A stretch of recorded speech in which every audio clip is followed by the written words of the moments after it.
आइए, इस चैनल में आप सबों का स्वागत है। आज मुझे पढ़ना है वर्ण क्या है।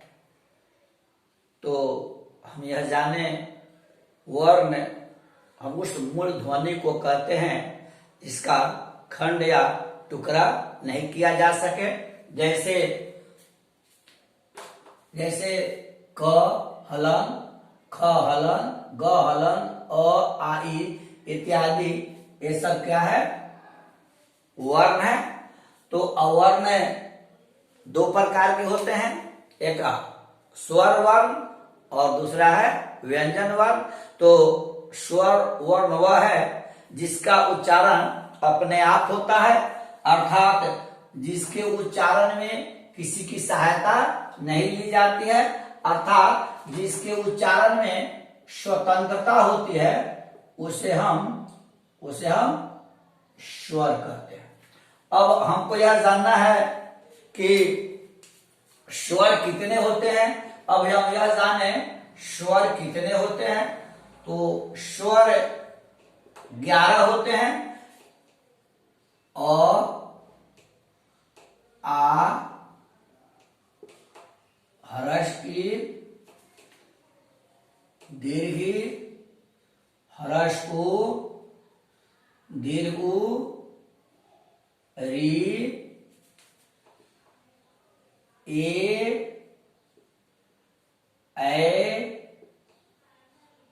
ओ, औ। यह जो है स्वर कितने हुए? इनकी संख्या है 11। अब हम यह जाने कि स्वर कितने प्रकार के होते हैं। तो स्वर 3 प्रकार के होते हैं। पहला स्वर के अगर प्रकार पूछे तो आप हमको यह जानने की जरूरत है कि स्वर 3 प्रकार के होते हैं। पहला है ह्रस्व स्वर। पहला क्या है?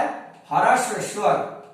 ह्रस्व का अर्थ होता है, बहुत ऐसे प्रश्न है, तो प्रश्न में उत्तर आता है। जैसे ह्रस्व का अर्थ होता है छोटा। हम समझने के लिए यहाँ लिख रहे हैं, ऐसे प्रश्न उत्तर में नहीं लिख रहे हैं, आपको समझाने के लिए लिख रहे हैं। ह्रस्व माने छोटा। तो जिसमें एक मात्रा हो, जिस स्वर वर्ण में एक मात्रा हो, उसे हम कहते हैं ह्रस्व। जैसे हुआ अ, क्या हुआ? अ, ई, हर्ष उ और ई। इसमें कितने? या इसमें एक मात्रा है, इसमें इसीलिए इसको हम लोग ह्रस्व स्वर कहते हैं। इसमें मात्रा कितनी है? एक। मात्रा कितना है? एक। इसको हमको समझने की जरूरत है, इसे मात्रा एक है। उसके बाद है दूसरा है दीर्घ स्वर। दूसरा दीर्घ का अर्थ होता है बड़ा। दीर्घ दूसरा स्वर का अर्थ होता है, दीर्घ का अर्थ होता है बड़ा। तो हम समझने के लिए यहां लिख रहे हैं, प्रश्नोत्तर में नहीं लिखना है। दीर्घ माने हुआ बड़ा। दीर्घ माने क्या हुआ? बड़ा। तो दीर्घ स्वर वह है जिसके उच्चारण में 2 मात्राएं आती है। जिसके उच्चारण में 2 मात्राएं आती है, उसको हम लोग कहते हैं दीर्घ स्वर। जैसे हुआ आ, क्या हुआ? आ, दीर्घ ई, दीर्घ उ, ए,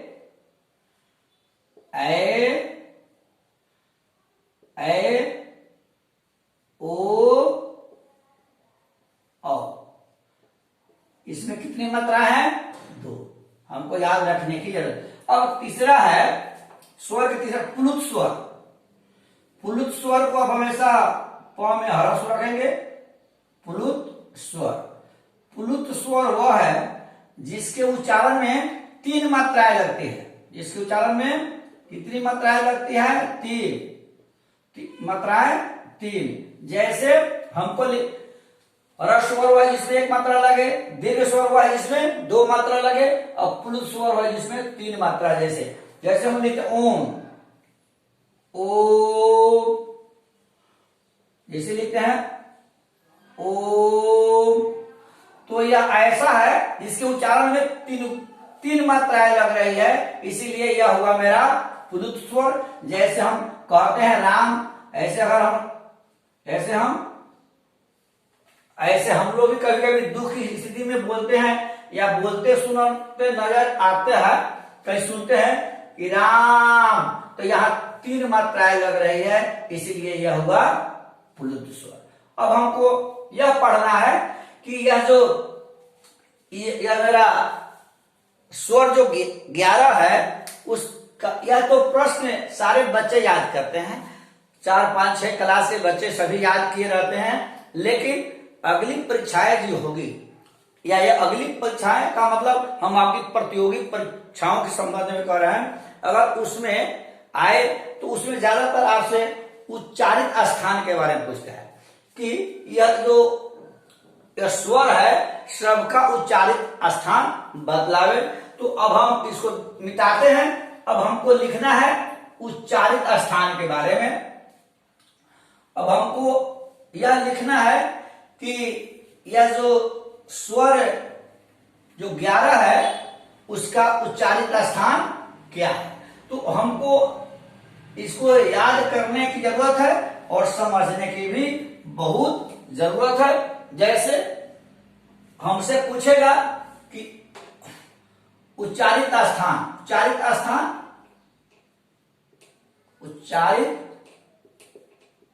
स्थान के बारे में पूछे, यह उच्चारण है, यह हुआ। आपसे पूछेगा आ, तो आ का उच्चारित स्थान क्या है? कंठ है। क्या है? कंठ है। इसके बाद ई और ई दीर्घ का उच्चारित स्थान तालु है। क्या है? तालु है। इसके बाद है उ ह्रस्व और दीर्घ, इसका उच्चारित स्थान ओष्ठ है। ओष्ठ लिखना है। क्या है? उच्चारित स्थान ओष्ठ है। और री का उच्चारित स्थान क्या है? मूर्धा है। क्या है? मूर्धा है। यह मुझे लिखना होगा। और इसके अलावा तो कितने रह गए? 4 और रह गए। तो इसके बाद आपसे पूछेगा ए आई का उच्चारण क्या है? कंठ और तालु। कंठ और तालु, कंठ और तालु। अब पूछेगा ओ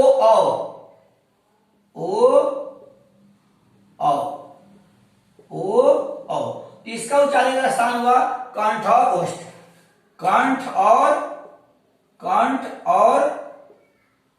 कंठ और ओष्ठ, हमेशा ध्यान रखने की जरूरत है। ओष्ठ।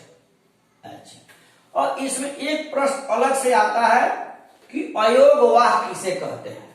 अयोगवाह कितने होते हैं? तो अयोगवाह 2 होते हैं। अयोगवाह 2 होते हैं। एक हुआ अनुस्वार, एक हुआ अनुस्वार। अनुस्वार जैसे हम ऊपर लिखा जाता अनुस्वार, और दूसरा है विसर्ग। दूसरा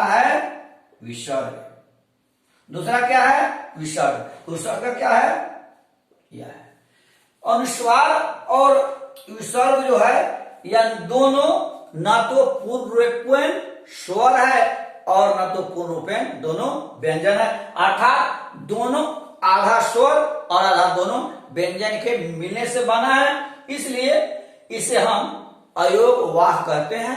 आपसे पूछेगा अयोगवाह क्या है, तो हम यह लिखेंगे कि जो स्वर से शुरू होता है और व्यंजन से उसकी समाप्ति होती है, उसे हम अयोगवाह कहते हैं। यह दोनों, जैसे हम लिखते हैं अंत, हमने लिखा अंत, हमने लिखा संत, हमने लिखा शांत। तो शांत जब कहते हैं तो स्व अ लगता है, अंत में त लगता है। तो अनुस्वार के उच्चारण में ऐसा आपको लगता है कि वह स्वर से शुरू होता है और समाप्ति उसका किससे होता है? व्यंजन से होता है। उसी प्रकार विसर्ग जैसे हम लिखते हैं प्रातः, क्या लिखते हैं? प्रातः। तो प्रातः लिखते प्रातः, अह कहते हैं, इसमें ह छिपा हुआ है, इसमें न छिपा हुआ है। तो जब प्रातः प्रातः कहते हैं, अ के बाद क्या कहते हैं? ह कर लगता है। इसका मतलब इसमें भी क्या है? स्वर के साथ साथ व्यंजन लगा हुआ है।